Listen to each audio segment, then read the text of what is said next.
Hello, everybody, and thank you for listening to the 12-2 Talk. My name is John Rink, aka DJ Rink, Master of the Boards. I'm very excited to have Haddad joining me in the studio today. He's one of the leaders of the 12-2 and the founder of the group. Towards the end of the show, I'll be reading and answering listeners' emails over the air. So sit back, relax, and enjoy the 12-2 Talk.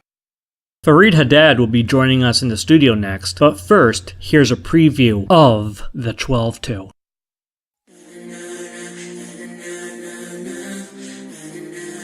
Here's the 12-2. We're a group of young adults, ages 18 to mid-30s, from all over the Capital District, many different backgrounds, many different churches, who come together to really intentionally spend time together and grow closer to Christ.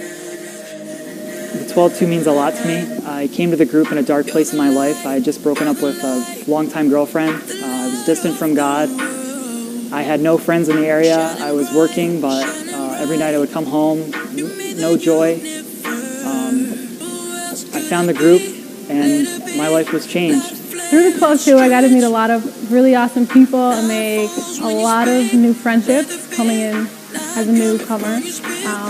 Also, getting plugged in gave me a really awesome opportunity to serve. We started, it was just the three of us, and then we added a few more, and now the ladies that I was with, I meet with every week still, and we just spend life together. And to me, the 12-2 is a place where that community can be formed. For me, the 12-2 is God's blessing of grace, mercy, and purpose at a time when my life was so full of despair.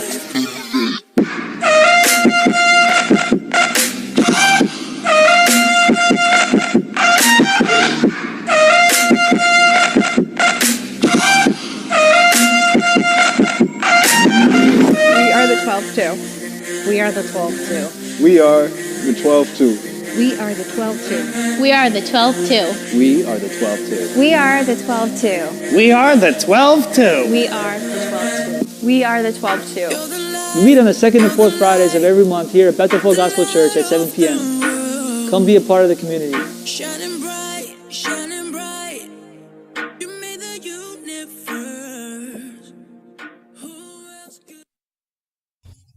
Welcome to the first ever episode of the 12-2 Talk. With me in the 12-2 studios is Haddad. Say hello, Fareed. What's up, Johnny boy? Thanks for having me here. It's an honor to be here. It's a pleasure. Thank you for doing this. So, the 12-2, it's a ministry that you have a vision for and that you came up with. Talk a little bit about how the vision in the ministry of 12-2 got started. You know, it's pretty interesting, the journey that God has taken us on over these last couple of years. It's been such a blessing. But this actually, the idea for the 12-2 started about 8 years ago when I first started in medical school. It was the first time I actually went away from home. I was in Syracuse at SUNY Upstate Medical School, and starting off in medical school is like a crucible. So much stress because you have so much studying to do, so much expectations, and at the same time, it's like finding the Christian community out there, it was like a wasteland. And a lot of times I felt like I was like the only Christian I knew starting off. I agree with that.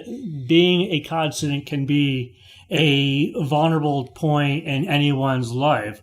Talk about how when you were in college, you started to form that community. Actually, when I was in college, I went to SUNY Albany. I really didn't have Christian community.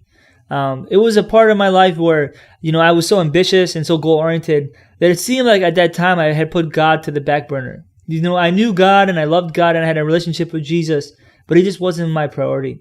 So that continued on to when I went to medical school in Syracuse. And early in that year, it seemed like God came after me and grabbed my focus and my attention, and it changed my whole life. And part of him changing my whole life was bringing these 3 Christian friends. One was actually a girl named Sarah, and one of my other best friends was Lawrence, who was an amazing worship leader, and my friend Josh Jansen, who was the college pastor at the church called Faith Chapel I was going to. And one day we were sitting around a kitchen table, and we just got excited, and we were dreaming big, and I had never known the beauty of Christian community until that period of my life. And I was like, man, imagine if there was a Christian community of young adults from all over Syracuse that met together from many different churches and really got closer together and closer to Christ. And that was the beginning of the idea of the 12-2. It's important to dream big. I remember one time when I was doing my internship at Disney, I felt extremely out of place. I felt like a fish out of water. That's when I got the same idea for the idea of bringing Christian community back to the Capital District for myself. Talk about how you brought the brainstorming that you and your friends at college did back to the Capital District. So it was interesting. So from that simple conversation at the dinner table in Syracuse, God did amazing stuff out in Syracuse. We started meeting regularly, just us three, and that formed into a Bible study. Mm-hmm. And then we launched actually a young adult ministry out in Syracuse that became very successful and really opened my eyes to what a young adult ministry could really accomplish. Then I had 4 years in medical school, and when I got home, I actually got into residency at Albany. And one day my older sister came over to me and said, "Hey, Fareed," she's like, "what you guys had in Syracuse?" She's like, "You need to bring that here in Albany." And, I had a little bit of resistance, and she's like, no. It was my sister Fadden, and a lot of you know it. She's like, "Fareed, Fadden's awesome. Fadden is awesome." She's like, "This needs to happen in Albany." So that was the beginning of the 12-2 that we have today. Good. Consistency is important to any group. It's good that the 12-2 meets 2 times a month. What are your thoughts about keeping the 12-2 consistent and growing as a group? So that was something that was really important to us, actually. When we first launched the 12-2, it looked nothing like it did today. Maybe there was like 10 people that would come, and we didn't have a worship team like we have today, the amazing worship teams that we have. We didn't have sermons. It was like very small Bible studies spread around the room. And something that God spoke to me early is about consistency. It's about building something for God's kingdom and not judging things by the way the world judges things. A lot of times we try to count numbers, or we look for physical responses, and we want to see people emotional and wrecked. And sometimes what God does is on the inside.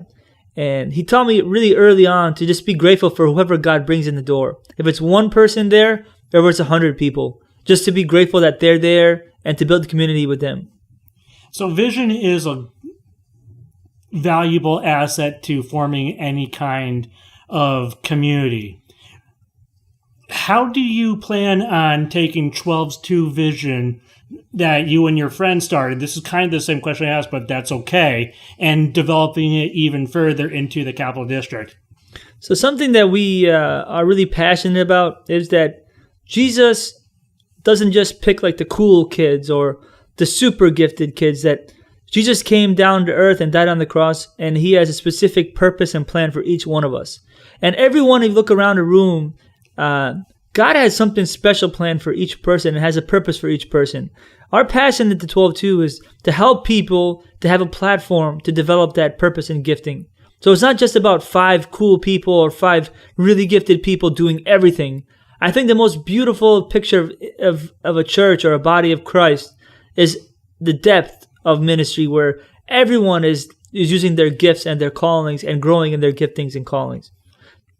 Every church is different, and every church in the Capital District has its own giftings and callings. Obviously, 12-2 is not a church. It's more like a parachurch.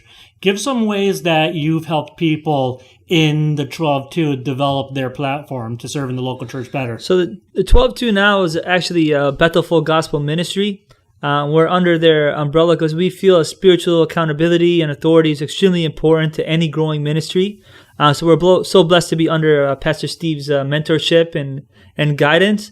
Something that we do is just a willingness to build relationships and to get to know people on a personal level and see that the different giftings that they have and be willing to let people grow in those giftings. So whether it's a worship singer or a band member or somebody who just has a passion for prayer or a passion for preaching, we have an open heart to anyone who wants to grow their gift, and we will extend any way we can to help them do that.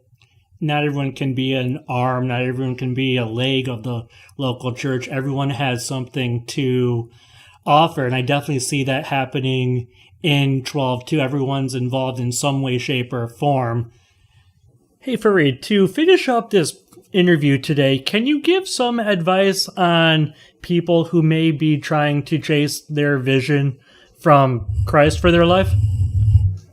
Just some advice that I had is when chasing the vision that God has for you, a lot of people think that it has to be like perfectly smooth and perfectly open doors for it to be from God and for you to chase your vision. But something that God showed me personally is, expect spiritual attack, expect heartache and heartbreak and disappointment, because this is a process that God has invested in our eternity.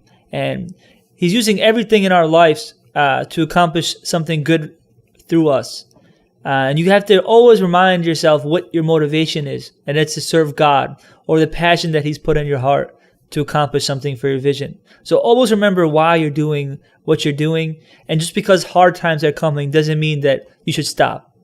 Always put your faith in God. We walk by faith. We don't walk by sight. Thanks, Fareed. Thank you, John. God gives us a vision for our lives. It is our responsibility to take the necessary steps to pursue our God-given purpose in life. We can use our God-given talents in life to build a platform that allows us to pursue our purpose in life.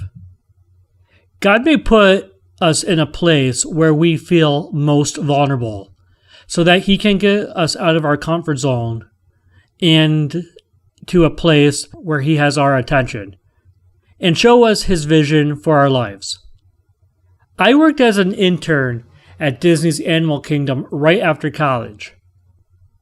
I felt extremely vulnerable and out of place at Disney. God used this time of vulnerability and when I felt alone as a time when I began to take the steps to form a ministry. I desired Christian community, and that desire became more evident during the time of loneliness at Disney when I was an intern. I came home eager to find the Christian community that I was lacking at Disney. We all have been given spiritual gifts so that we may be the living body of Christ on earth. It is important to understand that no one has more superior gifting than the giftings of another person. God's intention is for our giftings to be used to build His church on earth. Working together as the body of Christ, we are one. So how can you find out what your spiritual giftings are? Your church may offer a class that can help you. I attend Grace Fellowship in Half Moon, New York. They offer a class called Discovering Your Design for Ministry. The course involves an assessment survey, which helps to determine gifting. It was confirmed through this course that hospitality was one of my spiritual gifts.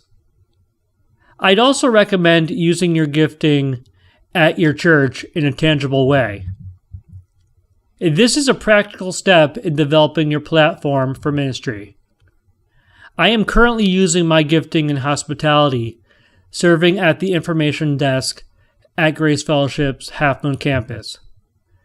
I am an extrovert, so working at the information desk, greeting, and talking to people was the perfect fit for me. It's also important to get the encouragement of Christian friends. In college, my friends said they thought I would enjoy being part of the college's radio station. They were right. I absolutely loved being a disc jockey when I was in college. So much so that I graduated from college with a bachelor's degree in hospitality and a minor in broadcast management. Take God's vision and purpose for your life outside of the church. This could mean using your gifting in a vocational setting. I use my gifting in hospitality outside of church as a member services associate in my job at AAA Northway. You could also use your gifting volunteering in your community, or you could minister to people in your family using your gifting. The opportunities are endless. Be creative and dream big. Pursue your vision and God-given purpose in life. When developing our platform to pursue God's purpose for our lives, Our vision must be centered around the sole purpose of building something for God's kingdom. God's vision in sending his own son, Jesus, down to earth to die for our sin was his investment in where we spend our eternity. How will you invest in his kingdom here on earth? Now it's time to respond to your emails. I never know what you're gonna write next. You've got mail. It looks like I have an email. This email is from Scott. Let's see what it says. Dear DJ Rink, I'm considering joining a gym. What advice can you give me about working out? And what experience do you have of going to the gym? Thanks. Sincerely, Scott from Latham. Dear Scott from Latham, thank you so much for your email. Though I'm not very much of a gym rat, I'll give you some advice about going to the gym. I used to go to the gym. I would work out at least 3 to 4 days a week. I would use the weights. I would use the squat press. I would run around the track. I would use the treadmill. One day at the gym, I saw this machine in the corner that nobody was using. It was a machine that looked like you had to climb up on it, and it had parallel bars on both sides of it. So I figured to myself, I've never seen this machine here before, and no one else is using it. I'm going to go ahead and try it. Now, there were no instructions next to the machine on how to use it, so I figured it was pretty much self-explanatory. So I walked over to the machine that was in the corner of the gym. I climbed up into the machine, and I grabbed the parallel bars, and I started doing lunges and squats. As I'm doing my lunges and squats, I'm noticing that people in the gym are kind of looking over to me, wondering what I was doing. I figured, hey, they've never seen this machine either. They just want to see someone try it out. Suddenly, an employee of the gym walked over to me from the front desk. He said to me, Mr. Rink, we're glad that you're enjoying your time at the gym, but we need to ask you to climb down from the scaffolding. This was my last time at the gym. Goodbye.